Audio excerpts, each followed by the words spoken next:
plain one and then the screen pipes. The plain ones the difference is that the plain ones do not have holes on them, but the screen ones have holes on them. That's where the water passes through to get into the well, you know.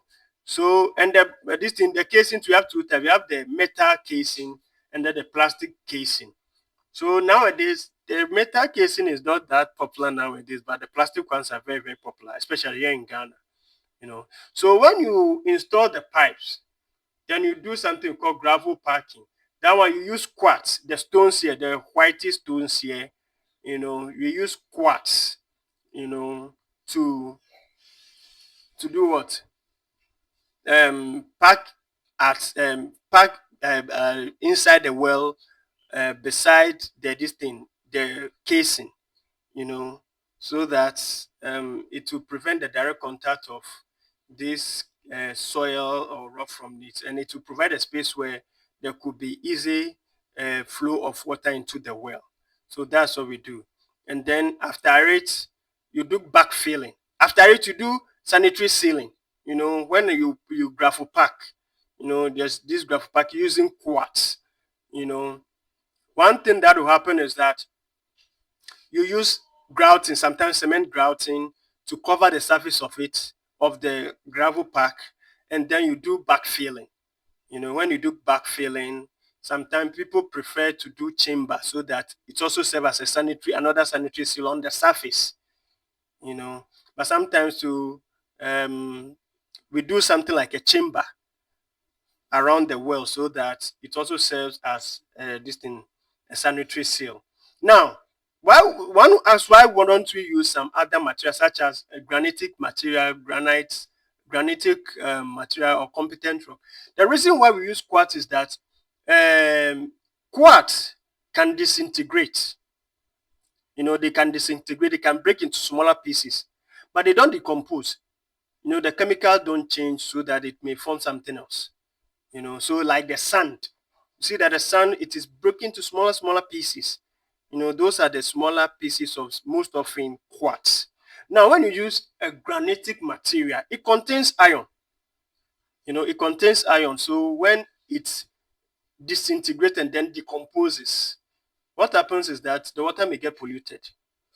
The water may get polluted as a result of the other chemicals, chemical particles, or other elements which are in the rock. So you can see that when you go to the quarry sites, normally when you go to the quarry site, you can see some brownish stains on the granitic material at the site. Those are iron. Those are iron, and iron. We know from our basic integrated and primary school integrated science that where there's water or moisture and air or oxygen, and they come into contact with and this an iron or a metal, it can rust. So that brownish substance is the rusting nature of the iron there. So if you put granitic material into the well as your gravel packing material, that may happen. And if it happens like that, the iron may get into the water and get it polluted. So that's why we prefer quartz. You know, we prefer quartz. Now, when it comes to the development is where we send a compressed air, you know, down the well to flush out the water that is in the well together with all the dirty particles, which we call blowing or airlifting. And in this process, we use this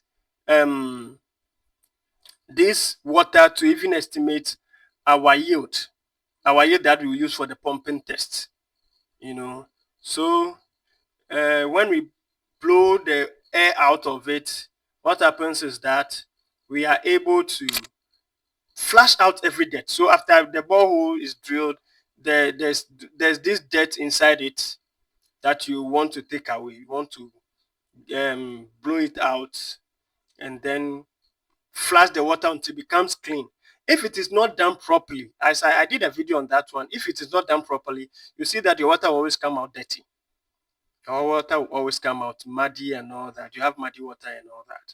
So this is an airlift. An example is the picture below.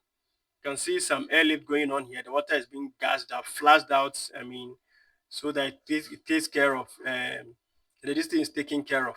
The dirt is taken care of, and then you get your yield.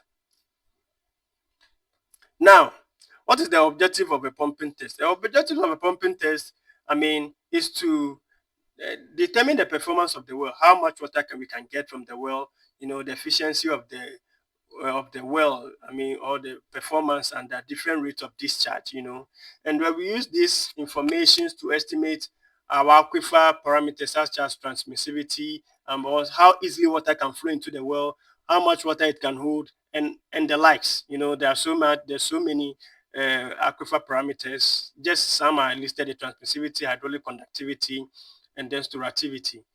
All these things are very, very important.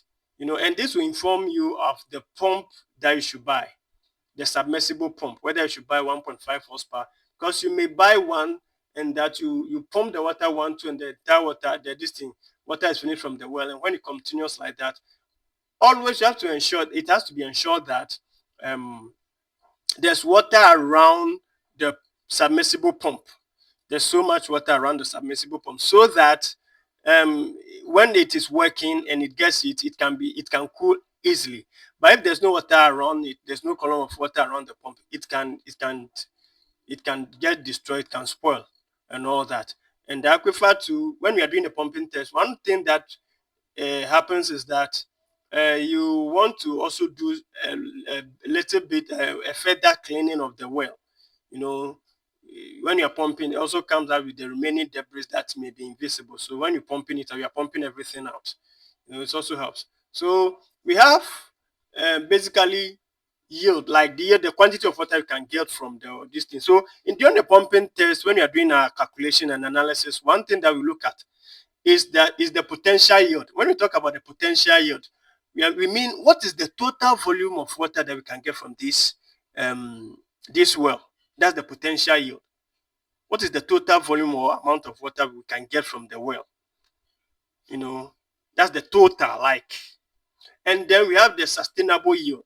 The sustainable yield is what amount of water we can get from the well without over pumping it. Do you understand? So that is it. How much water, the sustainable yield means that how much water we can get sustainably over time, like always we can get this quantity. And that is what we set our pump with. We set the pump at that rate, at the sustainable rate, not the potential. The potential may cause the well to over pump, and then it may destroy the whole well. I mean, it may stress the aquifer. It may stress the aquifer. So normally the sustainable yield is where we set up. So if you don't do these studies, you can just set your rate at any discharge. It may be discharging low, it may be discharging too low or too high. And you may not be getting, the clients may always be frustrated. So all these tools to have to be taken into cognizance. So the pumping test, we have two types: the constant drawdown and the step drawdown. The constant drawdown is that we set the yield or the discharge rate at a constant rate. The quantity of water we are taking during the test, we set it at a constant rate, and then it pumps over time, all through. And then the step drawdown is that we set it at an initial rate, and then we change it over time. We increase the yield over time until the pumping is done. You understand? So with the constant drawdown, sometimes it can also change to a step drawdown, depending. Sometimes when you are discharging water, you are pumping water from the well during the pumping test. Maybe you think you've set the pump at a particular rate, or you set the control valve at a particular rate. The control valve is the valve that we use to control the amount of discharge that is coming from the well, that amount of groundwater that is coming from the well. So when you set it at that rate, you realize that over time, as you are pumping, when the water is not that much, the water that is in the well, the water that is coming into the well is less than the amount that is being pumped out. You realize that the quantity or the yield that is coming out is more than the one which is coming in. So the yield will drop. And in so doing, you get a step drawdown test. A step drawdown test. So that one too has to be taken into notice. And these ones are